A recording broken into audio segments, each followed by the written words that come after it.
ഞാനൊരു വീഡിയോ ഇട്ടതിന്റെ പേരിൽ എനിക്ക് കിട്ടിയ തെറിവിളികളുടെ എണ്ണം എത്രയാണെന്ന് നിങ്ങൾക്കറിയാമോ? അതിനൊരു കാരണമുണ്ട്. ഞാൻ ഒരു വീഡിയോ ഇട്ടത് ഇനി മുതൽ ഇടിമിന്നലിൽ ഫാനുകൾ കത്തി നശിക്കില്ല എന്ന് പറഞ്ഞൊരു വീഡിയോ ഇട്ടു. ഫേസ്ബുക്കിലും ഉണ്ട്, ഫേസ്ബുക്ക് പേജിലാണ്. ഫേസ്ബുക്ക് പേജിലും യൂട്യൂബിൻ്റെ ചാനലിലും ഇട്ടിട്ടുണ്ടായിരുന്നു. ആ വീഡിയോ അങ്ങോട്ട് ഇട്ട് കഴിഞ്ഞ് ചറപറ തെറിവിളികളുടെ മണ്ടത്തരം പറയുന്നു, ഇതെന്തൊരു പൊട്ടത്തരമാണ്, ഇതൊന്നും നടക്കുന്ന കാര്യമല്ല, ഇടിമിന്നലിനെ തടുക്കാനേ പറ്റത്തില്ല, എനിക്ക് ഇത്ര വർഷത്തെ എക്സ്പീരിയൻസ് ഉള്ള ഇലക്ട്രീഷ്യനാണ് ഞാൻ എന്നൊക്കെ പറഞ്ഞ് കമൻറ്റുകളുടെ ബഹളം. ഒരു കമൻറ്റ് ചെയ്യുന്നു, ഇവൻ എന്തൊരു പൊട്ടനാണ്, എന്തൊരു മണ്ടത്തരമാണ് ഈ പറയുന്നതെന്ന് കമൻറ്റ് വരുന്നു. അതിന് തൊട്ട് താഴെ സപ്പോർട്ട് ചെയ്തുകൊണ്ട് ഒരുപാട് ആൾക്കാർ കമൻറ്റ് ചെയ്തു. അതിൻ്റെ ഇടയ്ക്ക് എവിടെയൊക്കെയോ എൻ്റെ കുറച്ച് സുഹൃത്തുക്കൾ നല്ല ഐഡിയ, നല്ല വീഡിയോ എന്നൊക്കെ പറഞ്ഞുകൊണ്ട് കമൻറ്റ് ചെയ്യുന്നുണ്ട്. അത് ഈ ചീത്തവിളിയുടെയും നെഗറ്റീവ് കമൻറ്റിൻ്റെയും ഇടയ്ക്ക് അങ്ങ് മുങ്ങിപ്പോവുകയാണ്. അതിനൊരു കാരണം ഞാനൊരു ഐഡിയ പറഞ്ഞു കൊടുത്തതാണ്, ഇലക്ട്രിക്കലിലെ ഒരു കുഞ്ഞു ടിപ്സ് പറഞ്ഞു കൊടുത്തതാണ്. ഓക്കെ, അതുകൊണ്ടങ്ങ് എന്താണ് എല്ലാവരും അങ്ങ് ആഘോഷിക്കുക, ഇലക്ട്രീഷ്യന്മാരെല്ലാം അങ്ങ് തലപൊക്കി, നീ എന്തൊരു മണ്ടനാണ്, എന്തിനാണ് ഈ മണ്ടത്തരം വിളമ്പുന്നത്, നിനക്ക് ഫേസ്ബുക്കിൽ വ്യൂസ് കൂടാനാണോ, യൂട്യൂബിൽ വ്യൂസ് കൂടാനാണോ, നീ ഇതുകൊണ്ടാണോ ജീവിക്കുന്നതൊക്കെ പറഞ്ഞിട്ട്. ഓക്കെ, എന്ത് തന്നെ ആയിക്കോട്ടെ, നമ്മളൊരു ഐഡിയ ഷെയർ ചെയ്തു, അതിന് വേണ്ടിയിട്ട് ഇത്രയും തെറി വിളിയേക്കേണ്ട കാര്യമുണ്ടോ? ഈ തെറി വിളിച്ചതെല്ലാം കറക്റ്റാണോ? അവർ തെറി വിളിക്കേണ്ട കാര്യം ഉണ്ടായിരുന്നു എന്നുള്ളത് നമുക്കൊന്ന് നോക്കാം. അതിനു മുമ്പ് എന്തായാലും വീഡിയോ അല്ലേ, നമുക്ക് നമ്മുടെ ഇൻട്രോ ഒന്ന് കണ്ടാലോ.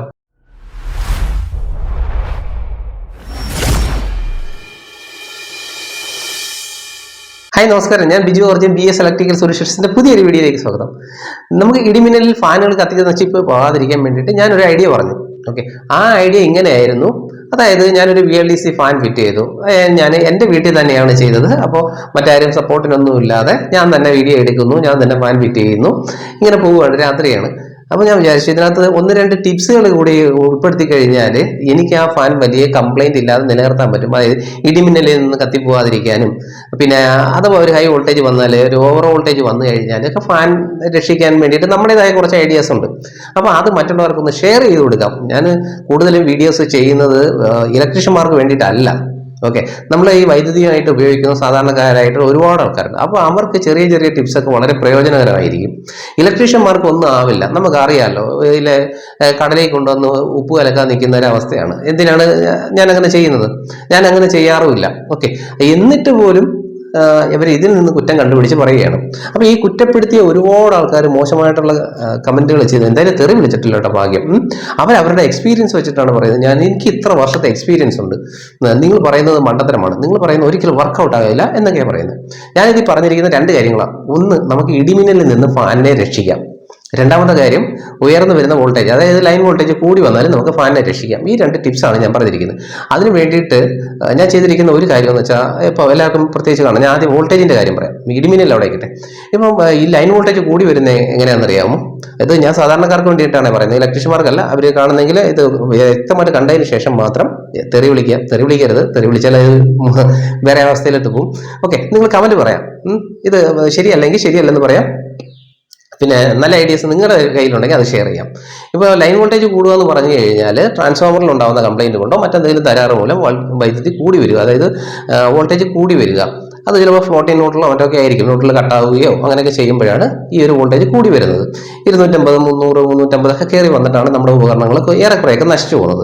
രണ്ടാമത്തത് മിന്നലിലൂടെയാണ് നശിക്കുന്നത്. പ്രധാനപ്പെട്ട രീതികൾ എന്ന് പറഞ്ഞാൽ ഇത് രണ്ടുമാണ്. ഓക്കെ, അപ്പോൾ ഇങ്ങനെ വൈദ്യുതി കൂടി വരുമ്പോൾ അല്ലെങ്കിൽ വോൾട്ടേജ് കൂടി വരുമ്പോൾ നമുക്ക് അതിൽ നിന്ന് സംരക്ഷണം കിട്ടാൻ വേണ്ടിയിട്ടാണ് ഞാനവിടെ ഒരു ഗ്ലാസ് ഫ്യൂസ് യൂസ് ചെയ്തത്. ആ വീഡിയോയിൽ പ്രത്യേകം പറയുന്നുണ്ട്, വോൾട്ടേജ് കൂടി വരുന്നതിൽ നിന്ന് സംരക്ഷണം കിട്ടാനാണ് ഫ്യൂസ് യൂസ് ചെയ്യുക. 1 ആംപിയറിന്റെ ഫ്യൂസാണ് യൂസ് ചെയ്തിരിക്കുന്നത്. ഇത് എങ്ങനെ വർക്കൗട്ട് ആവുന്നതെന്നറിയാമോ? നമുക്കിപ്പോൾ ലൈനിൽ വോൾട്ടേജ്, നമ്മൾ ഫാൻ ഇട്ടിരിക്കുന്ന സമയത്ത് ലൈനിൽ വോൾട്ടേജ് കൂടി വരികയാണ്. ഫാൻ ഓൺ ചെയ്തിട്ടില്ലെങ്കിൽ അത് പിന്നെ പ്രശ്നമില്ലല്ലോ. അങ്ങനെ ഫാൻ ഓൺ ആയിരിക്കുന്ന സമയത്ത് വോൾട്ടേജ് കൂടി വരുമ്പോൾ ഇതിനകത്ത്, ഈ ഫാനിനകത്ത് ഒരു സർക്യൂട്ട് ബോർഡ് ഉണ്ടല്ലോ, VLDC ഫാൻ അല്ലേ, ആ VLDC ഫാനിനെ പ്രൊട്ടക്ട് ചെയ്യുന്നതിന് വേണ്ടിയിട്ട്, അതിൻ്റെ സർക്യൂട്ട് ബോർഡിനെ പ്രൊട്ടക്ട് ചെയ്യാനായിട്ട് അതിനകത്തൊരു ഇലക്ട്രോണിക്സ് കമ്പോണന്റ് ഉണ്ട്. അതായത് MOV, മെറ്റൽ ഓക്സൈഡ് വേരിസ്റ്റർ എന്നാണ് ആ സാധനത്തിന്റെ പേര്. ഒരു ഡിസ്കോലിരിക്കുന്ന ഒരു നീല കളറിലൊക്കെ ആയിരിക്കും ഒരു റൗണ്ട് സാധനമുണ്ട്. ഓക്കെ, ഞാൻ അതിൻ്റെ ഒരു ഇമേജും കൂടെ കാണിച്ചിരിക്കാം. അപ്പോൾ ആ സാധനം എന്തിനാണ് വെച്ചേക്കുന്നത് കഴിഞ്ഞാൽ, അതിലേക്ക് ഒരു ഹൈ വോൾട്ടേജ് വന്നു കഴിഞ്ഞാൽ, ഒരു വലിയ വോൾട്ടേജ് കൂടി വന്നു കഴിഞ്ഞാൽ ഇതിനെ നമുക്ക് ഫാനിലേക്ക് കൺട്രോൾ ചെയ്യുന്നത് ഫേസ് ന്യൂട്രലാണെന്നറിയാലോ. അപ്പോൾ ആ ഫേസ് ന്യൂട്രലിനെ ഷോർട്ട് സർക്യൂട്ട് ആക്കും. ഓക്കെ, ഷോർട്ട് സർക്യൂട്ട് ആക്കുമ്പോൾ അവിടെ ഒരു വലിയ കറണ്ട് ഉണ്ടാവും. ആ കറണ്ട് എന്തിനു വേണ്ടിയിട്ടാണെന്നറിയാമോ? അതുമായിട്ട് അറ്റാച്ച് ചെയ്തിരിക്കുന്ന ഫ്യൂസിനെ കട്ടൗട്ട് ആക്കാനാണ്. അല്ലെങ്കിൽ അത് ഫ്യൂസിനെ കത്തിച്ച് കളഞ്ഞിട്ട് ആ ഡിവൈസിനെ സംരക്ഷിക്കാൻ വേണ്ടിയിട്ടാണ്.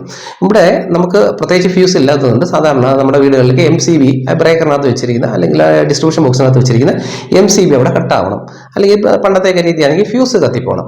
ഇത് രണ്ടും നടക്കാത്ത ചില സാഹചര്യം വരും. എന്ന് വെച്ചാൽ നമ്മുടെ വീട്ടിൽ ഉപയോഗിക്കുന്ന ഏറ്റവും കുറഞ്ഞ MCB ബ്രേക്കർ ഉപയോഗിക്കുന്നത് 6 ആംപിയർ ആണ്. ഓക്കെ, അത് അല്ലെങ്കിൽ പിന്നെ 10 ആംപിയർ ആയിരിക്കും, 16 ആംപിയർ, അങ്ങനെയാണ് കൂടി പോവുകയാണ് ചെയ്യുന്നത്. അപ്പോൾ ഇതിനകത്തിരിക്കുന്ന ഈ സർക്യൂട്ട് ബോർഡിനകത്ത്, അതായത് BLDC ഫാനിന്റെ പ്രൊട്ടക്ഷന് വേണ്ടി വെച്ചിരിക്കുന്ന സർക്യൂട്ട് ബോർഡിനകത്തിരിക്കുന്ന MOV ഷോർട്ട് സർക്യൂട്ട് ആകുമ്പോൾ അവിടെ ഒരു കറണ്ട് ഉണ്ടാവും. ആ MOVക്ക് താങ്ങാൻ പറ്റുന്ന ഒരു കറണ്ടിന്റെ പരിധിയുണ്ട്. ആ പരിധിക്ക് അപ്പുറം കടന്നു പോകുന്നതിന് മുമ്പ് നമ്മുടെ ഫ്യൂസ് ഓഫ് ആയില്ലെങ്കിൽ, അല്ലെങ്കിൽ ഫ്യൂസ് കത്തിപ്പോയില്ല എന്നുണ്ടെങ്കിൽ, MCB ഓഫ് ആയില്ല എന്നുണ്ടെങ്കിൽ ആ MOV അവിടെ കത്തിപ്പോകും. അതായത് സർക്യൂട്ട് ബോർഡിനകത്തിരിക്കുന്ന MOV കത്തിപ്പോകും. ആ MOV കത്തിപ്പോകുമ്പോൾ ആ സർക്യൂട്ട് ബോർഡ് അവിടെ ഉണ്ടാവുകയാണ്. ആ ബോർഡ് നമ്മൾ കത്തിപ്പോയി എന്ന് തന്നെ പറയും. പിന്നെ അത് വർക്ക് ആവത്തില്ല. സാധനം എനിക്ക് ചിലപ്പോൾ അതുമായിട്ട് ബന്ധപ്പെട്ടിരിക്കുന്ന സാധനങ്ങളൊക്കെ നശിച്ചു പോകാൻ സാധ്യതയുണ്ട്. ചിലപ്പോൾ അത് വർക്ക് ആവാതെ വരും, അല്ലെങ്കിൽ ഷോർട്ട് ആയിട്ടിരുന്ന് മറ്റ് പ്രശ്നങ്ങളിലേക്ക് പോകും, തീപിടുത്തോ അങ്ങനെയുള്ള കാര്യങ്ങളിലേക്ക് പോകും. അപ്പോൾ ഈ ഒരു ഹൈ വോൾട്ടേജിൽ നിന്ന് സംരക്ഷിക്കുന്നതിന് വേണ്ടിയിട്ടാണ് നമ്മൾ അവിടെ ഒരു ചെറിയ ഗ്ലാസ് ഫ്യൂസ് കൊടുത്തത്. അപ്പോൾ അവിടെ ഷോർട്ട് സർക്യൂട്ട് സംഭവിക്കുന്ന സമയത്ത് തന്നെ ആ ഗ്ലാസ് ഫ്യൂസ് കത്തിപ്പോകും. ഇതാണ് അവിടെ സംഭവിക്കുന്നത്. അപ്പോൾ നമുക്ക് സ്വാഭാവികമായിട്ട് വോൾട്ടേജ് കുറഞ്ഞ ആ പ്രശ്നം മാറുമ്പോൾ നമുക്ക് ആ ഫ്യൂസ് മാറിയിട്ട് കൊടുത്താൽ മതി. ഇതിന് ഞാൻ നല്ലൊരു ഉദാഹരണം പറഞ്ഞുതരാം. നമ്മൾ പണ്ട് ഉപയോഗിച്ചുകൊണ്ടിരുന്ന, നേരത്തെ ഇപ്പോൾ പല വീടുകളിൽ കാണും, ഈ ഇലക്ട്രോണിക് ചോക്ക് ഉണ്ടല്ലോ, ഇലക്ട്രോണിക് ചോക്കിൻ്റെ ആ ഒരു ഇലക്ട്രോണിക് ചോക്ക്, 2 സെറ്റിന്റെ ചോക്ക്, ആ ചോക്കിന്റെ സൈഡിൽ ഒരു ഗ്ലാസ് ഫ്യൂസ്, ഇതുപോലത്തെ ഒരു ഫ്യൂസ് ഹോൾഡറും ഒരു ഗ്ലാസ് ഫ്യൂസ് ഉണ്ടായിരുന്നു. ഇതെന്തിനാ വെച്ചിരുന്നതെന്ന് അറിയാൽ, അതിനകത്തൊരു ഇതേപോലെ MOV പ്രൊട്ടക്ഷൻ ഉണ്ട്, ഹൈ വോൾട്ടേജ് പ്രൊട്ടക്ഷൻ ഉണ്ട്. അത് ഹൈ വോൾട്ടേജ് വരുമ്പോൾ ഈ ഫ്യൂസ് കത്തിപ്പോകും. ഓക്കെ, അപ്പോൾ അതിനു വേണ്ടിയാണ് അത് വെച്ചിരുന്നത്. അന്നത് പുറമേ വെച്ചിരുന്നു. ഇപ്പോൾ നമുക്കത് BLDC ഫാനുകളിലും മറ്റൊന്നും കാണുന്നില്ല. ഇലക്ട്രോണിക് സർക്യൂട്ടുകളിൽ അപൂർവമായിട്ടുള്ള സർക്യൂട്ടുകളിലൊക്കെ ഇത് കാണുന്നുണ്ട്. അങ്ങനെ അതിന് വേണ്ടിയിട്ടാണ് നമ്മൾ ഈ ഫാൻ ഫിറ്റ് ചെയ്യുന്ന സമയത്ത് ഫേസ് ലൈനിൽ ഒരു ഫ്യൂസ് കണക്ട് ചെയ്തത്. അതിനകത്ത് പറഞ്ഞിരിക്കുന്ന, പലരും ചോദിച്ചിരിക്കുന്നത്, എന്നാൽ പിന്നെ ന്യൂട്രലിലും കൂടെ ഒരു ഫ്യൂസ് കണക്ട് ചെയ്തൂടെ? ന്യൂട്രൽ ഫ്യൂസ് കണക്ട് ചെയ്യേണ്ട കാര്യമില്ല. കാരണം നമ്മൾ അവിടെ ഫേസിലെ ഫ്യൂസ് കട്ടാകുമ്പോൾ തന്നെ അവിടുത്തെ സർക്യൂട്ട് അതിക്ക് ഓപ്പൺ ആവുകയാണ്. പിന്നെ അതിനകത്ത് പ്രത്യേകിച്ച് ഒരു വർക്കിംഗ് നടക്കത്തില്ല. ഇത് വോൾട്ടേജ് കൂടുന്നതിൽ നിന്നും നമ്മുടെ ഫാനിനെ സംരക്ഷിക്കാനാണ്. ഇനി അടുത്തത് ഇടിമിന്നലിൽ നിന്നും സംരക്ഷിക്കുന്നതിന് വേണ്ടിയിട്ട്. അപ്പോൾ അതിലേക്ക് പറഞ്ഞു വരുമ്പോൾ കുറച്ച് നീണ്ടു പോവും, എങ്കിലും വ്യക്തമായിട്ട് ഞാൻ പറഞ്ഞുതരാം. ഇത് ഇലക്ട്രീഷ്യന്മാരെ ബോധിപ്പിക്കാനല്ല ഞാനിത് പറയുന്നത്. ഇലക്ട്രീഷ്യന്മാർ കാരണം, അതായത് ഈ കമന്റ് ചെയ്ത കുറേ ആൾക്കാർ കാരണം സാധാരണക്കാർക്ക് കുറേ തെറ്റിദ്ധാരണകൾ വന്നിട്ടുണ്ടാവും. ഈ ഞാൻ പറഞ്ഞത് മണ്ടത്തരമാണോ, അതോ ചെയ്യണോ, ചെയ്യണ്ടയോ, ചെയ്ത ഗുണമുണ്ടോ ദോഷമുണ്ടോ എന്നുള്ള സാധാരണക്കാർക്ക് കുറേ തെറ്റിദ്ധാരണകളുണ്ട്. അവർക്ക് വേണ്ടിയിട്ടാണ് ഞാൻ ഈ വീഡിയോ ചെയ്യുന്നത്. അപ്പോൾ നമുക്ക് ഈ ലൈറ്റ്നിങ് മിന്നലിലൂടെ നമ്മുടെ ഫാൻ നശിക്കുന്നതിനെ നമുക്ക് പ്രൊട്ടക്ട് ചെയ്യാൻ വേണ്ടിയിട്ടുള്ളൊരു മാർഗം കൂടിയാണ് ഞാൻ ഈ വീഡിയോയിൽ പറഞ്ഞത്. പിന്നെ നമ്മുടെ ഫാനുകളെ മിന്നൽ ബാധിക്കുന്നത് 2 രീതിയിലാണ്. ഒന്ന്, നേരിട്ട് നമ്മുടെ വീടിന് മുകളിലേക്ക് മിന്നൽ അടിച്ചു കഴിഞ്ഞാൽ നമുക്ക് അതിനെ ഒന്നും ചെയ്യാൻ പറ്റത്തില്ല, അത് സത്യമാണ്. രണ്ടാമത്, ലൈനിലേക്ക് നമ്മുടെ ട്രാൻസ്ഫോമറിൻ്റെ പരിധി, നമുക്ക് സപ്ലൈ തരുന്ന ട്രാൻസ്ഫോമറിൻ്റെ പരിധിയിൽ എവിടെയെങ്കിലും ഒരു ഇടിമിന്നൽ ഉണ്ടാകുന്നു, വളരെ താഴ്ന്ന ഒരു ഇടിമിന്നൽ ഉണ്ടാകുമ്പോൾ നമ്മുടെ ലൈനിലേക്ക് ഒരു ഉയർന്ന വോൾട്ടേജ് കടന്നു വരികയും അത് നമ്മുടെ വീടുകളിലേക്ക്, പരിസര പ്രദേശത്തെ വീടുകളിലേക്ക് എത്തിയിട്ട് ഇത് നശിപ്പിക്കുകയും ചെയ്യും, ഉപകരണങ്ങളെ നശിപ്പിക്കും.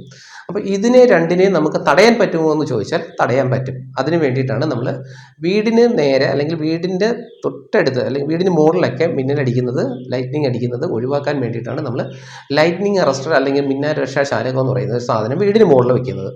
അങ്ങനെ നമുക്ക് നേരിട്ടുള്ള ഇടിമിന്നലിൽ നിന്ന് നമുക്ക് സംരക്ഷണം കിട്ടും. ഈ പക്ഷേ എന്ന് പറയുന്നത് അവിടെ ഇരിക്കട്ടെ, ഞാനത് വ്യക്തമാക്കാം എന്തുകൊണ്ട് ഈ പക്ഷേ എന്ന് പറയുന്നത്. അതുപോലെ തന്നെ നമുക്കിപ്പോൾ ലൈനിലൂടെ ഒരു മിന്നലിൻ്റെ ഒരു പ്രസൻസ് വന്നു കഴിഞ്ഞാൽ അതിനെ പ്രൊട്ടക്ട് ചെയ്യാനായിട്ട് സർജ് പ്രൊട്ടക്ടർ ഡിവൈസ് എന്ന് പറയുന്ന ഒരു സാധനമുണ്ട്.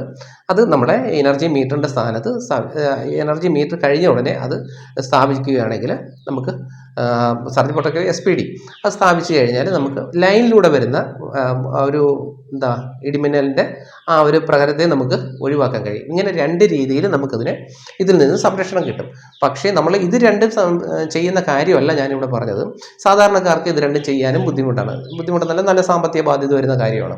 ഇടിമിന്നലിനെ നമുക്ക് തടുക്കാൻ പറ്റില്ല എന്ന് പറയുന്ന ആ ഒരു വാദം നമുക്കവിടെ ഒഴിവാക്കാം. വളരെ വലിയൊരു ശക്തി തന്നെയാണത്, അതൊരു പ്രപഞ്ച സത്യമാണ്. നമുക്ക് അതിനെ തടയാൻ പറ്റത്തില്ല, പക്ഷേ അതിനെ നമുക്ക് നമ്മുടെ സാങ്കേതിക വിദ്യ കൊണ്ടും അല്ലെങ്കിൽ നമ്മുടെ ബുദ്ധിപരമായ നീക്കത്തിലൂടെയും നമുക്ക് അതിനെ മറികടക്കാൻ പറ്റും. അല്ലായിരുന്നെങ്കിൽ ഇങ്ങനെ ചിന്തിക്കുന്നവരായിരുന്നു നിങ്ങളെങ്കിൽ, അല്ലെങ്കിൽ എല്ലാവരും അങ്ങനെ ചിന്തിക്കുന്നവരായിരുന്നു, എന്താ ഇടിമിന്നലിനെ നമുക്ക് തടയാൻ പറ്റില്ല, ഇടിമിന്നലിനും പ്രതിരോധിക്കാൻ പറ്റില്ല എന്ന് ചിന്തിക്കുന്നവരായിരുന്നെങ്കിൽ ഈ ലോകത്ത് ഒരു മൊബൈൽ ടവറുകളോ വലിയ കെട്ടിടങ്ങളോ ബുർജ് ഖലീഫയോ അങ്ങനെയുള്ള ഒരു കാര്യങ്ങളും ഇന്ന് നിലനിൽക്കത്തില്ലായിരുന്നു. എല്ലാം തരിപ്പണമായി പോയേനെ. അപ്പോൾ ആ പറഞ്ഞ വാദം ഈ കമൻറ്റുകൾ ഇട്ടവർ ഒന്ന് പിൻവലിച്ചാൽ കൊള്ളാം. നമുക്ക് തടുക്കാൻ പറ്റത്തില്ല എന്നുള്ളത്. തടുക്കാൻ പറ്റും. പിന്നെ നമ്മുടെ ഓരോരുത്തരുടെ സാമ്പത്തിക സ്ഥിതി അനുസരിച്ച് അതിൽ വ്യത്യാസം വരും. നമുക്ക് സാധാരണ രീതിയിൽ ഫാൻ ഇടിമിന്നൽ നശിച്ചു പോകുന്നത് എങ്ങനെയാണെന്ന് അറിയുമ്പോൾ, നമ്മുടെ വീടിനടുത്തൊക്കെ തൊട്ടടുത്തൊക്കെ ഒരു ഇടി വെട്ടുന്ന സമയത്ത് ഒരു നമ്മുടെ അന്തരീക്ഷത്തിൽ ഒരു വൈദ്യുതി ഉണ്ടാവും. അതിന് ട്രാൻസിയന്റ് വോൾട്ടേജ് എന്ന് പറയും. ഓക്കെ, ആ വോൾട്ടേജ് നമ്മുടെ വീടിൻ്റെ മേൽക്കൂരയിലേക്കൊക്കെ ഇങ്ങനെ കടന്നുകൂടും. ഞാൻ നേരിട്ട് വരുന്ന ഇടിയല്ല, അങ്ങനെയൊക്കെ പാവങ്ങളുടെ വീടൊക്കെ പൂർണ്ണമായിട്ട് അത് തകർന്നു പോകും. അല്ലാതെ നമ്മൾ സാധാരണമായിട്ട് അറിയാമല്ലോ, ചെറിയൊരു ഇടി വെട്ടിയപ്പോഴത്തേ പിന്നെ ഫാൻ ഇട്ട് വെക്കുന്നത് അത് വർക്ക് ആവുന്നില്ല. ഇങ്ങനെയുള്ള കേസുകളിലൊക്കെ ഈ ഞാൻ പറയുന്ന ഈ ഐഡിയ നല്ലതായിരിക്കും. അപ്പോൾ അതിന് വേണ്ടിയിട്ട് നമ്മൾ ചെയ്യേണ്ടത്, ഇപ്പോൾ ഈ വീടിൻ്റെ റൂഫിലോട്ടോ അല്ലെങ്കിൽ നമ്മൾ പറയുന്നത് റൂഫൊക്കെ അടിക്കത്തില്ലേ, ഷീറ്റൊക്കെ ഇട്ടിട്ട് അതിലേക്കൊക്കെ വൈദ്യുതി ഇങ്ങനെ കടന്നു കൂടും. ട്രാൻസിയന്റ് വോൾട്ടേജ് കടന്നു കൂടും. അല്ലെങ്കിൽ നമ്മുടെ കോൺക്രീറ്റിൻ്റെ അകത്ത് സ്റ്റീൽ ബാറൊക്കെ കമ്പി ഇട്ടേക്കുന്നില്ലേ, അതിലേക്കൊക്കെ കടന്നു കൂടും. കടന്നു കൂടുമ്പോൾ ഇതൊരു വലിയ ഏരിയയിലായതുകൊണ്ട് കൂടുതലായിട്ട് ഇതിലേക്ക് കടന്നു കൂടാനുള്ളൊരു അവസരം ഉണ്ടായില്ല ഈ ഒരു മിന്നലിന്. ഓക്കെ, അപ്പോൾ മിന്നൽ എന്ന് പറയുന്ന സാധനം ഞാനാണെന്നങ്ങ് വിചാരിച്ചോ, എനിക്ക് ഇതിലേക്ക് കടന്നു കൂടാൻ ഒരു അവസരമുണ്ട്. പക്ഷേ എനിക്ക് അതിൽ നിന്ന് കടന്നു കൂടി കഴിഞ്ഞാൽ എവിടെയെങ്കിലും ഡിസ്ചാർജ് ആവണം, ഭൂമിയിലേക്ക് എത്തണം. അതിനുള്ള വഴിയാണ് ഇവിടെ മിന്നൽ നോക്കുന്നത്. അങ്ങനെ നോക്കുമ്പോൾ ഏറ്റവും അടുത്തുള്ള ഒരു വഴി, ഭൂമിയിലേക്ക് എത്താനുള്ള ഏറ്റവും അടുത്തുള്ളൊരു വഴി, അതായത് മണ്ണിലേക്ക് എത്താനുള്ള ഏറ്റവും അടുത്തുള്ളൊരു വഴി എന്ന് നോക്കുമ്പോൾ ഫാൻ ഹൂക്ക് ഉണ്ട്. ആ ഫാൻ ഹൂക്കിൻ്റെ തൊട്ട് ചേർന്ന് തന്നെയാണ് നമ്മുടെ ഫാനിൻ്റെ ക്ലാമ്പ്, അല്ലെങ്കിൽ നമ്മൾ ആ ഫാൻ തൂക്കിയിട്ടിരിക്കുന്നത്. അപ്പം ഈ ഫാൻ തൂക്കിയിട്ടിരിക്കുന്ന ക്ലാമ്പ് നമ്മൾ റബ്ബറിൻ്റെ ബുഷൊക്കെ വെച്ചിട്ടാണ് ചെയ്തിരിക്കുന്നതെങ്കിലും അത് തമ്മിൽ ചെറിയൊരു അകലേ കാണത്തുള്ളൂ. ഈ നമ്മുടെ ഈ കോൺക്രീറ്റിനുള്ളിലേക്കൊക്കെ അല്ലെങ്കിൽ ആ കമ്പിയിലേക്കൊക്കെ കടന്നു കൂടുന്ന ട്രാൻസിയന്റ് വോൾട്ടേജ് നല്ല ഹൈ വോൾട്ടേജ് ആയിരിക്കും. കറണ്ട് തീരെ കുറവാണെങ്കിലും നല്ലൊരു വോൾട്ടേജ് ആയിരിക്കും അവിടെ കടന്നു കൂടുന്നത്. അത് ഇപ്പോൾ ഒരു ഫാൻ ഈ ഹൂക്കിനകത്ത് മുട്ടിയിരിക്കണമെന്നൊന്നുമില്ല. ചിലപ്പോൾ എമ്മുകളുടെ വ്യത്യാസമേ കാണത്തുള്ളൂ. ചെറിയൊരു ഗ്യാപ്പ് കാണും. ഈ ഗ്യാപ്പിലൂടെ ഇത് ചാടിപ്പിടിക്കും. ഈ ഫാനിൻ്റെ റോഡിലേക്ക് ചാടിപ്പിടിക്കും. ആ റോഡിലേക്ക് ചാടിപ്പിടിച്ചിട്ട് പിന്നെ അതെന്ത് ചെയ്യും, ഭൂമിയിലേക്ക് പോകാനുള്ള തൊട്ടടുത്ത വഴിയാണ് നോക്കുന്നത്. അങ്ങനെ നോക്കുമ്പോൾ നമ്മുടെ ആ ഫാനിൻ്റെ വൈൻഡിങ് അല്ലേ, കോയിൽ എന്ന് നമ്മൾ പറയുന്നത്, അതെന്ന് പറഞ്ഞാൽ ഇൻസുലേഷൻ വളരെ കുറവാണ്, വളരെ തിന്നായിട്ടുള്ള ഇൻസുലേഷനാണ് അതിനുള്ളത്. അപ്പോൾ അതുവഴി ചാടിക്കടന്ന് നമ്മുടെ വയറിങ്ങിലൂടെ, ഇപ്പോൾ സ്വിച്ച് ഓഫ് ആണെങ്കിൽ തന്നെ നോട്ടിലൂടെ നേരെ ട്രാൻസ്ഫോമറിലോട്ട് പോയി ട്രാൻസ്ഫോമർ ഗ്രൗണ്ട് ചെയ്തിരിക്കുന്നത്. അപ്പോൾ ആ ഒരു സർക്യൂട്ട് അവിടെ കംപ്ലീറ്റ് ആവും. ഭൂമിയായിട്ട് ബന്ധിപ്പിച്ചിരിക്കുന്നതുകൊണ്ട് ആ ഒരു സർക്യൂട്ട് അവിടെ കംപ്ലീറ്റ് ആവും. അതോടുകൂടി നമ്മുടെ ഫാനിൻ്റെ വൈൻഡിങ് കത്തിപ്പോവുകയും ചെയ്യും, ബ്രേക്ക് ആവും. അത് ഉറപ്പാണ്. ഇപ്പം ഇലക്ട്രോണിക് സർക്യൂട്ട് ആണെങ്കിൽ BLDC ഫാൻ ആണെങ്കിൽ BLDC ഫാൻ സർക്യൂട്ട് ബ്രേക്കായി പോകും. ഇങ്ങനെ ഇതിനെ മറികടക്കാൻ വേണ്ടിയിട്ടാണ് നമ്മൾ അവിടെ ഫാനിൻ്റെ റോഡിൽ എർത്ത് കൊടുക്കുന്നത്. നമ്മൾ മിക്കയിടത്തും ഇത് ഫാൻ ഫിറ്റ് ചെയ്യുന്ന സമയത്ത് എർത്തിൻ്റെ വയർ കൊണ്ടുവന്ന് കണക്ട് ചെയ്യാറില്ല. അതുപോലെ തന്നെ വയറിങ് ചെയ്യുന്ന സമയത്ത് ഫാനിന് വേണ്ടിയിട്ട് എർത്ത് വയർ വലിക്കാറുമില്ല. ഇത് ചെയ്യേണ്ട ആവശ്യമുണ്ട്. എന്താണെന്ന് അറിയുമ്പോൾ, നമ്മളൊരു ഫാൻ ഹൂക്ക് എടുത്ത് നോക്കി തന്നെ അതിനകത്ത് എർത്തിൻ്റെ ഒരു മാർക്കിങ് കൊടുത്തിരിക്കുന്നതാണ്. കാരണം അവിടെ എർത്തിങ് ചെയ്യണമെന്നാണ്. ഇപ്പോൾ ഫാനിനകത്താണെങ്കിൽ എർത്തിങ് ചെയ്യണമെന്നാണ്.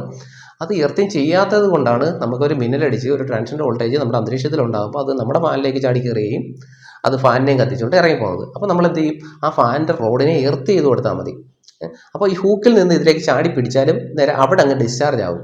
എന്ന് വെച്ചാൽ എർത്ത് അവിടെ വരെ, ഭൂമിയുടെ ഒരു കണ്ടക്ടിവിറ്റി, ആ ഒരു കണ്ടിന്യൂറ്റി അവിടെ വരെ നിൽക്കുകയാണ്. അപ്പോൾ ആ ഫാനിൻ്റെ റോഡിലേക്ക് നാനോ സെക്കൻഡുകൾക്കുള്ളിൽ തന്നെ അതവിടെ സ്പാർക്കായിട്ട് അതവിടെ ഡിസ്ചാർജ് ആയി പോകും.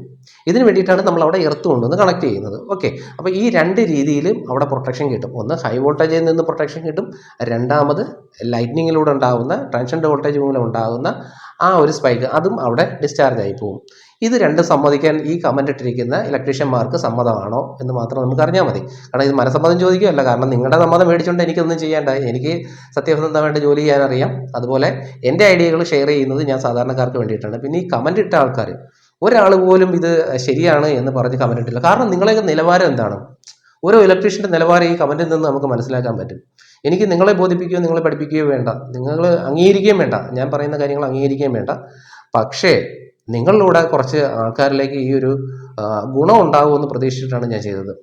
ഓക്കെ, അപ്പം ഇങ്ങനെ ചെയ്തു കഴിഞ്ഞാൽ നിങ്ങൾ അംഗീകരിച്ചില്ലെങ്കിലും ഇത് ചെയ്യുകയാണെങ്കിൽ പാവപ്പെട്ട കുറച്ച് ആൾക്കാരുടെ കുറേ ഉപകരണങ്ങൾ കത്തി നശിച്ചു പോകാതിരിക്കും. ഓക്കെ. അപ്പോൾ പിന്നെ ഒരു കാര്യം കൂടെ ഞാൻ പറഞ്ഞുതരാം. നമ്മൾ ഇലക്ട്രിക്കലല്ല ഏതൊരു ടെക്നിക്കൽ ഫീൽഡിലായാലും എൻ്റെ അനുഭവം വെച്ചിട്ട് ഞാൻ പറയുകയാണ്, ഏതൊരു ടെക്നിക്കൽ ഫീൽഡിലായാലും ഒരു മേഖലയിലായാലും അവിടെ നമുക്ക് എത്ര വർഷത്തെ എക്സ്പീരിയൻസ് ഒന്നുള്ളതല്ല അവിടെ നമുക്ക് നോക്കേണ്ടത്. നമുക്ക് മനസ്സിലാക്കാനുള്ള കഴിവ്, എക്സ്പീരിയൻസ് വലിയൊരു ഘടകം തന്നെയാണ്. അത് നമ്മൾ കൈവഴക്കം മെയ് വഴക്കം എന്നൊക്കെ പറയുന്ന പോലെ എക്സ്പീരിയൻസ് ഒരു ഘടകമാണ്. പക്ഷേ എക്സ്പീരിയൻസ് അതൊരു ഘടകമാവണമെങ്കിൽ, അത് പ്രയോജനപ്പെടണമെങ്കിൽ എന്തെങ്കിലും ചെയ്യുന്നവനെ കൊണ്ടേ ഉള്ളൂ കാര്യമുള്ളൂ. ഞാൻ ഇത്ര വർഷമായിട്ട് അതായിരുന്നു ഇതായിരുന്നു എന്ന് പറഞ്ഞിട്ട് കാര്യമില്ല. നിങ്ങൾ ആ ജോലി കൃത്യമായിട്ട് ചെയ്തിരുന്നോ എന്നുള്ളതും കൂടെ നമ്മൾ നോക്കും. നിങ്ങൾ ഇത്ര വർഷം മുമ്പ് ഇതായിരുന്നു എന്നുള്ളതിലല്ല, നിങ്ങൾ അത്രയും നാളത് ചെയ്തിരുന്നോ അതും കൂടെ നോക്കും. നിങ്ങൾ ചെയ്തിരുന്ന സമയത്ത് അത് അപ്ഡേറ്റഡ് ആയിരുന്നു എന്നുള്ളത് നോക്കും. ഓക്കെ. അപ്പോൾ ഈ ചെറിയ ഐഡിയ ആണെങ്കിലും അത് മറ്റുള്ളവർക്ക് നിങ്ങളൊരു കാര്യം കേൾക്കുമ്പോൾ, എൻ്റെ ഒരു കാര്യം ഞാൻ പറഞ്ഞു തരാം. ആരെങ്കിലും ഒരു ഐഡിയ പറഞ്ഞാൽ, ഇപ്പോൾ ഒരു കുഞ്ഞാണെങ്കിൽ പോലും ഒരു ഐഡിയ പറഞ്ഞു കഴിഞ്ഞാൽ ഞാൻ അതിനെപ്പറ്റി പല പ്രാവശ്യം ചിന്തിക്കാറുണ്ട്. അത് പറഞ്ഞതിനകത്ത് എന്തെങ്കിലും കാര്യമുണ്ടോ? ചിലപ്പോൾ നമ്മൾ നോക്കുമ്പോൾ 90% അതിനകത്തൊന്നും കാണുന്നില്ല, 10% അതിനകത്ത് കാര്യം കാണും. ഓക്കെ, ആ 10% മതി, അത് നമുക്ക് ഡെവലപ്പ് ചെയ്യാൻ പറ്റുമെന്നാണ് നമ്മൾ ചിന്തിക്കേണ്ടത്. ഓക്കെ. അല്ലാതെ എല്ലാവരും ഒരേ രീതിയിൽ ചിന്തിച്ച് മണ്ടത്തരമാണ് എന്ന് പറഞ്ഞുകൊണ്ടിരിക്കുന്നത് ഒന്ന് ഓർത്തുകൊള്ളുക, നമ്മൾ ഇലക്ട്രീഷ്യന്മാർ കാണിക്കുന്ന മണ്ടത്തരം. ഓക്കെ, ഞാൻ പൊതുവെ പറഞ്ഞുതരാം, ഇലക്ട്രീഷ്യന്മാർ കാണിക്കുന്ന മണ്ടത്തരം പലർക്കും പല രീതിയിലും വളമാണ്. നിങ്ങളൊന്ന് ഓർത്തു, ഈ വാക്ക് നിങ്ങൾ ഓർത്ത് വെച്ചോ. നിങ്ങൾ കാണിക്കുന്ന അല്ലെങ്കിൽ ഇലക്ട്രീഷ്യന്മാർ കാണിക്കുന്ന പല മണ്ടത്തരങ്ങളും പലർക്കും വളമാണ്. ഞാൻ അതിനെപ്പറ്റി ഒരു വീഡിയോ ഞാൻ ചെയ്യാം. എന്തായാലും ഒരു ഐഡിയ പറഞ്ഞപ്പോൾ അല്ലെങ്കിൽ ഒരു ടിപ്സ് പറഞ്ഞപ്പോൾ അത് എന്താണെന്ന് പോലും ചിന്തിക്കാൻ കഴിവില്ലാതെ MOV എന്താണെന്നോ ഒരു ഫ്യൂസിൻ്റെ ധർമ്മം എന്താണെന്നോ ഒന്നും മനസ്സിലാക്കാതെ കൊണ്ട് വാരിക്കോരി കമൻ്റ് ഇട്ടവർക്ക് നിങ്ങൾ ചെയ്യുന്ന മണ്ടത്തരം എന്താണെന്നുള്ളത് ഞാൻ അടുത്ത വീഡിയോയിൽ ഞാൻ വ്യക്തമാക്കി തരാം. ഞാൻ സാധാരണ ഇതുവരെ ഒരു ഇലക്ട്രീഷ്യന്മാർക്കെതിരെ ഞാൻ സംസാരിച്ചിട്ടില്ല, ഞാൻ ഐഡിയകൾ ഷെയർ ചെയ്യാറേ ഉള്ളൂ. പക്ഷേ ഞാൻ ഒരു വീഡിയോ ചെയ്യും, അത് ഇലക്ട്രീഷ്യന്മാർ കാണിക്കുന്ന മണ്ടത്തരത്തെ പറ്റി തന്നെയായിരിക്കും. നിങ്ങൾക്ക് അതിന് കമൻറ്റ് ചെയ്യാൻ പറ്റുന്നവരുണ്ടെങ്കിൽ ധൈര്യമായിട്ട് കമൻറ്റ് ചെയ്തു. പിന്നെ ഈ വീഡിയോയ്ക്ക് കമൻറ്റ് ചെയ്തതിനകത്ത് എനിക്കൊരു പുല്ലുമില്ല. കാരണം നിങ്ങൾ ഇതിനെ തെറി വിളിച്ചുകൊണ്ടോ അല്ലെങ്കിൽ അപഹസിച്ചുകൊണ്ടോ നിങ്ങൾ കമൻറ്റുകൾ ഇട്ടത് നിങ്ങളുടെ നിലവാരത്തെ സൂചിപ്പിക്കും. ചിലപ്പോൾ നിങ്ങളെ പരിചയമുള്ളവർ പലരും ഈ കമൻറ്റുകൾ കാണുന്നുണ്ടാവും. ഓക്കെ, എൻ്റെ വീഡിയോയ്ക്ക് കമൻ്റ് ഇട്ടവർ, അത് ഞാൻ പറഞ്ഞ കാര്യം അത് കറക്റ്റാണ്. പക്ഷേ ആ കമൻ്റ് ഇട്ട ആൾക്കാർ നിങ്ങളുടെ സുഹൃത്തുക്കളോ നിങ്ങൾക്ക് വർക്ക് തന്നിട്ടുള്ള ആൾക്കാരോ ഇത് കാണുമ്പോൾ ഇത് ഇന്ന ആളാണല്ലോ ഈ കമൻ്റ് ഇട്ടേക്കുന്നത്, അല്ലെങ്കിൽ എൻ്റെ ജോലിക്കാരാണോ, എൻ്റെ വീട് വയറിങ് ചെയ്യുന്ന ആളാണല്ലോ ഈ കമൻ്റ് ഇട്ടേക്കുന്നത് എന്ന് കാണുമ്പോൾ അയാൾക്കത് വ്യക്തമാവും നിങ്ങളുടെ നിലവാരം എത്രയാണെന്ന്. പിന്നെ ഒന്നുകൂടെ നമ്മൾ ചിന്തിച്ചോ, നമ്മൾ ഇലക്ട്രീഷ്യന്മാർ ഒരു 1000 പേരിൽ 10 പേര് ഇലക്ട്രീഷ്യന്മാർ കാണും അല്ലേ എന്ന് വിചാരിച്ച് നമ്മളാണ് ഈ 10 പേരാണ് എല്ലാം തികഞ്ഞ ഇലക്ട്രീഷ്യന്മാരെന്ന് നമ്മൾ ചിന്തിക്കാൻ നിൽക്കരുത്. ഞാനത് വ്യക്തമായിട്ട് പറയാം. കാരണം എൻ്റെ ഈ വീഡിയോയ്ക്ക് വന്ന കമൻറ്റുകൾ കണ്ടിട്ട് ഞാൻ എത്രയ്ക്ക് ഒരു വിഷമമുണ്ട് എനിക്ക്. ഇത്രയൊക്കെ ഉള്ളൂ ഇലക്ട്രീഷ്യന്മാർക്ക് നിലവാരമെന്ന്. അതെന്ന് വെച്ചാൽ ഇത് നല്ലതാണെന്ന് തോന്നുന്നതോ അല്ലെങ്കിൽ ഇതിൻ്റെ ഉപയോഗം അറിയാവുന്നവർക്ക് കമൻറ്റ് ചെയ്യാൻ പറ്റുന്നില്ല, അല്ലെങ്കിൽ അവർക്കൊരു അഭിപ്രായം പറയാൻ പറ്റുന്നില്ല. പറഞ്ഞു കഴിഞ്ഞാൽ അവനെ കൂടെ പുകച്ചിരുത്തും. ഓക്കെ, അപ്പോൾ നമ്മുടെ നിലവാരം എത്രത്തോളം ഉണ്ടെന്നുള്ളതാണ് ഇതിനകത്തൂടെ എനിക്ക് മനസ്സിലാക്കാൻ കഴിഞ്ഞിട്ടുള്ളത്. അതുപോലെ ഇപ്പോൾ ഞാൻ 1-2 കാര്യങ്ങൾ ഇങ്ങനെ മനസ്സിൽ ആലോചിച്ചിരുന്നു ഇതിനെപ്പറ്റി പറയാനായിട്ട്. ഓരോ മണ്ടത്തരങ്ങൾ സത്യമായിട്ട് പറയാം, ഇലക്ട്രീഷ്യന്മാർ ഒരുപാട് മണ്ടത്തരങ്ങൾ കാണിക്കുന്നുണ്ട്. ആ മണ്ടത്തരങ്ങൾ കൊണ്ട് സംഭവിക്കുന്നതെന്ന് പറഞ്ഞാൽ സാധാരണക്കാർക്ക് ഒരുപാട് നഷ്ടങ്ങൾ ഉണ്ടാകുന്നുണ്ട്. നമ്മൾ ചെയ്യുന്ന ഒരു വർക്കിനെ പറ്റിയോ അല്ലെങ്കിൽ അതിൻ്റെ ഭാവി എന്താണെന്നോ ചിന്തിക്കാതെ ചെയ്തു വെക്കുന്ന ഒരുപാട് കാര്യങ്ങളുണ്ട്. ഞാൻ എന്തായാലും സംസാരിക്കും അതിനെപ്പറ്റി. ഞാനൊരു വീഡിയോ ഇടും, ഉടനെ തന്നെ ഇടും. അപ്പോൾ എനിക്കിഷ്ടംപോലെ തെറിവിളികൾ കിട്ടും. ആ തെറിവിളികൾ കേട്ടിട്ട് വേണം എനിക്ക് നമ്മുടെ ഇലക്ട്രിക്കൽ എന്ന ഈ ഒരു സംഭവത്തിൻ്റെ നിലവാരം എവിടം വരെ നിൽക്കുന്നു എന്ന് മനസ്സിലാക്കാനായിട്ട്. ഓക്കെ, ഇത്രയേ ഉള്ളൂ കാര്യം. അപ്പോൾ നമുക്ക് നല്ലൊരു വീഡിയോ ആയിട്ട് അടുത്ത പ്രാവശ്യം കാണാം. പിന്നെ ഈ കമൻറ്റ് ഇട്ടതിനകത്ത് ഒരുപാട് കമൻ്റ് ഉണ്ട്. നമ്മൾ വീഡിയോ ഈ ചാനലിനകത്ത് നോക്കിയാൽ അറിയാം, ഫേസ്ബുക്ക് പേജിലും യൂട്യൂബ് ചാനലിലൊക്കെ വന്ന് ഒരുപാട് കമൻറ്റ് ഇട്ടിട്ടുണ്ട്. ഇനിയെങ്കിലും നിങ്ങൾ അതിൽ കമൻറ്റ് ഇട്ടിട്ടുണ്ടെങ്കിൽ ഞാൻ ഈ പറഞ്ഞ കാര്യങ്ങൾ നിങ്ങൾക്ക് അംഗീകരിക്കാൻ പറ്റുന്നതാണെങ്കിൽ നിങ്ങളത് ഡിലീറ്റ് ചെയ്യണമെന്നൊന്നും പറയുന്നില്ല. അതിന് പോയി തപ്പി കണ്ടുപിടിച്ച് ഡിലീറ്റ് ചെയ്യണമെന്നൊന്നും പറയുന്നില്ല. നിങ്ങൾക്കിത് അംഗീകരിക്കാൻ പറ്റുന്നുണ്ടെങ്കിൽ നിങ്ങളിനി എൻ്റെ വീഡിയോ എന്നല്ല മറ്റാരുടെയെങ്കിലും ഒരു ടിപ്സ് പറയുന്ന ഒരാളുടെ വീഡിയോയ്ക്ക് കമൻറ്റ് ഇടുന്നതിന് മുമ്പ് ഒരു കാര്യത്തെപ്പറ്റി പറയുമ്പോൾ അതിൻ്റെ എന്താണ്, അത് ഉപയോഗിച്ചാലുള്ള ഗുണം എന്താണ്, അതിൻ്റെ വർക്കിംഗ് എന്താണ്, അതിൻ്റെ പ്രോപ്പർട്ടീസ് എന്തൊക്കെയാണ്, അതെല്ലാം മനസ്സിലാക്കിയിട്ടേ നിങ്ങൾ കമൻറ്റ് ഇടാം. വെറുതെ ചാടിക്കയറി കമൻറ്റ് ഇടാൻ നിൽക്കരുത്. നിങ്ങളെ 50 വർഷത്തെ എക്സ്പീരിയൻസ് ആരും കൊണ്ടുപോയി പുഴുങ്ങി തിന്നിട്ട് ഒരു കഥയില്ല. ഒരു വീട്ടുകാർക്ക് ഒരു എന്താ നമുക്ക് തരുന്ന ഒരു വർക്ക് തരുന്ന ഒരാൾക്ക് എനിക്ക് 50 വർഷത്തെ എക്സ്പീരിയൻസ് ഉണ്ടെന്ന് പറഞ്ഞിട്ട് കഥയൊന്നുമില്ല. അയാൾക്ക് ആ 50 വർഷത്തെ എക്സ്പീരിയൻസ് പുഴുങ്ങി തിന്നിട്ടൊന്നുമില്ല. നിങ്ങൾക്ക് പറഞ്ഞുകൊണ്ട് നടക്കാനേ കൊള്ളാവോ ആ എക്സ്പീരിയൻസ് ഒക്കെ. 50, 20, 100 ഒക്കെ എന്നെ കുറേ ആൾക്കാർ വെല്ലുവിളിക്കുന്നുണ്ട്. നീ എന്ന് വന്നു? ഇന്നലെ വന്നവനല്ലേ? ഞങ്ങൾ ഇത്ര വർഷമായിട്ട് ഫീൽഡിലുണ്ട്, ഞങ്ങൾക്ക് ഇതൊന്നും വേണ്ട. ഞങ്ങളൊരു ടെസ്റ്റർ മാത്രം വെച്ച് ഞങ്ങൾ കംപ്ലൈൻ്റ് എല്ലാം നിരത്തിക്കളയും, വെട്ടി നിരത്തിക്കളയും, കംപ്ലൈൻ്റ് എല്ലാം അങ്ങ് എന്താ തീർത്ത് കളയും. കോപ്പാണ്, സത്യം പറയാം, കോപ്പാണ്. നിങ്ങൾക്ക് ഒരു അസുഖം വന്നാൽ നിങ്ങൾ എന്തിനാണ് ഹോസ്പിറ്റലിൽ പോകുന്നത്? അത് പറ. നിങ്ങൾക്ക് ഒരു അസുഖം വന്നാൽ നിങ്ങൾ എന്തിനാണ് ഹോസ്പിറ്റലിൽ പോകുന്നത്? നിങ്ങൾ എന്തിനാണ് ബ്ലഡ് ടെസ്റ്റ് ചെയ്യുന്നത്? നിങ്ങൾ എന്തിനാണ്, അല്ലെങ്കിൽ അത് കഫവും മലവും മൂത്രമൊക്കെ ടെസ്റ്റ് ചെയ്യുന്നതിന്? എന്തിനാണ് ഗുളിക കഴിക്കുന്നത്? എന്തിനാണ് ഡോക്ടറെ കാണുന്നത്? ഡോക്ടർ എന്തിനാണ് നിങ്ങളെ ടെലസ്കോപ്പ് വെച്ച് ടെസ്റ്റ് ചെയ്യുന്നത്? ഇതെല്ലാം എന്നാൽ പിന്നെ ഞാൻ ഭയങ്കര പുണ്യാളനാണെന്ന് പറഞ്ഞ ഒരു ഡോക്ടർക്ക് ഇതൊന്നും അല്ലാതെ വെറുതെ നിങ്ങളെ ഇങ്ങനെ നോക്കിക്കൊണ്ടിരുന്നിട്ട് മരുന്ന് തന്നാൽ പോരെ? നിങ്ങളത് അംഗീകരിക്കുമോ? ഇല്ല. നമ്മൾ ചെയ്യേണ്ട ഓരോ കാര്യങ്ങൾക്കും വ്യക്തമായിട്ടുള്ള ഓരോരോ കാര്യങ്ങളുണ്ട്. അത് മനസ്സിലാക്കേണ്ട ഘടകങ്ങളുണ്ട്. ഇപ്പോൾ ഒരു ഇലക്ട്രിക്കൽ വയറിങ് ചെയ്യുന്ന സമയത്ത് ഇലക്ട്രിക്കൽ വയറിങ്ങിൻ്റെ ക്വാളിറ്റി നമ്മൾ നോക്കിയിരിക്കണം. അതെന്താണ്, വോൾട്ടേജ് എന്താണ്, കറണ്ട് എന്താണ്? ഈ സത്യം പറയാമല്ലോ, വോൾട്ടേജും കറണ്ടും തിരിച്ചറിയാൻ വയ്യാത്ത ഇലക്ട്രീഷ്യന്മാർ 50% ഉണ്ടെന്ന് പറഞ്ഞാൽ എനിക്ക് തന്നെ നാണക്കേടാ. അതിൽ കൂടുതലുണ്ട്, അതെനിക്കറിയാം. അങ്ങനെയുള്ളവന്മാരാണ് ഈ വന്ന് ഈ കമൻറ്റ് ഇട്ടിട്ടുള്ളതെന്നും എനിക്കറിയാം. ഞാൻ ഇങ്ങനെ പറഞ്ഞു കയറി പോകുമ്പോൾ ഒരുപാട് അങ്ങ് മുന്നോട്ട് പോകും. ഓക്കെ, അപ്പോൾ ഒരുപാട് സംസാരിച്ച് പോകുന്നില്ല. എങ്കിലും ഞാൻ ടിപ്സ് ഇടും. അംഗീകരിക്കാൻ പറ്റുന്നവർ അംഗീകരിക്കുക, ഇല്ലാത്തവർ തെറി വിളിച്ചിട്ട് പോവുക. തെറി വിളിച്ചിട്ട് അല്ലെങ്കിൽ നെഗറ്റീവ് കമൻറ്റ് ഇട്ടിട്ട് പോകുന്നെങ്കിൽ ഞാൻ പറയുന്ന കാര്യങ്ങൾക്ക് ഇനി ഞാൻ ഈ റിയാക്ഷൻസ് ഇടുന്നുണ്ട്. വരുന്ന കമൻറ്റുകൾക്ക് റിയാക്ഷൻസ് ഇതേപോലെ വീഡിയോസ് ഇടുന്നുണ്ട്. ആ വീഡിയോസ് ഇടുന്ന സമയത്ത് ആരാണോ ഇതിനെപ്പറ്റി എതിർത്ത് സംസാരിക്കുന്നത്, അല്ലെങ്കിൽ മോശമായിട്ടുള്ള പൊട്ടത്തരമാണ്, മണ്ടത്തരമാണ്, നീ എവിടുന്ന് വരുന്നു എന്നൊക്കെ പറഞ്ഞ് അപമാനിക്കുന്ന തരത്തിലുള്ള കമൻറ്റുകൾ ഇടുന്നവരുടെ പ്രൊഫൈൽ ഉൾപ്പെടെ വെച്ചിട്ട് ഞാനിങ്ങനെ ചെയ്യും. അതായത് ഇങ്ങനെ ഒരു ഇലക്ട്രീഷ്യൻ ചേട്ടനാണ്, എവിടുത്തെ ഏത് ജില്ലയാണ്, അദ്ദേഹം ഇങ്ങനെയാണ് പറഞ്ഞിരിക്കുന്നത്, അപ്പോൾ അദ്ദേഹത്തിന് ഇത്ര അറിവേ ഉള്ളൂ ഇതിനെപ്പറ്റി. അല്ലെങ്കിൽ അദ്ദേഹം നല്ലതാണ് പറഞ്ഞെങ്കിൽ ഞാൻ നല്ലതെന്ന് പറയും, മോശമാണ് പറയുന്നതെങ്കിൽ അത് മോശമാണ്. അപ്പോൾ ഇത്രയൊക്കെ ഉള്ളൂ നിങ്ങളുടെ നിലവാരമെന്ന് ആൾക്കാർ മനസ്സിലാക്കിക്കോളും. അപ്പോൾ നല്ല ഐഡിയാസ് ഷെയർ ചെയ്യാൻ എനിക്ക് സന്തോഷമേ ഉള്ളൂ. അംഗീകരിക്കാൻ നിങ്ങൾക്ക് മനസ്സുണ്ടെങ്കിൽ വീണ്ടും വീഡിയോസ് പ്രതീക്ഷിക്കാം. Thank you.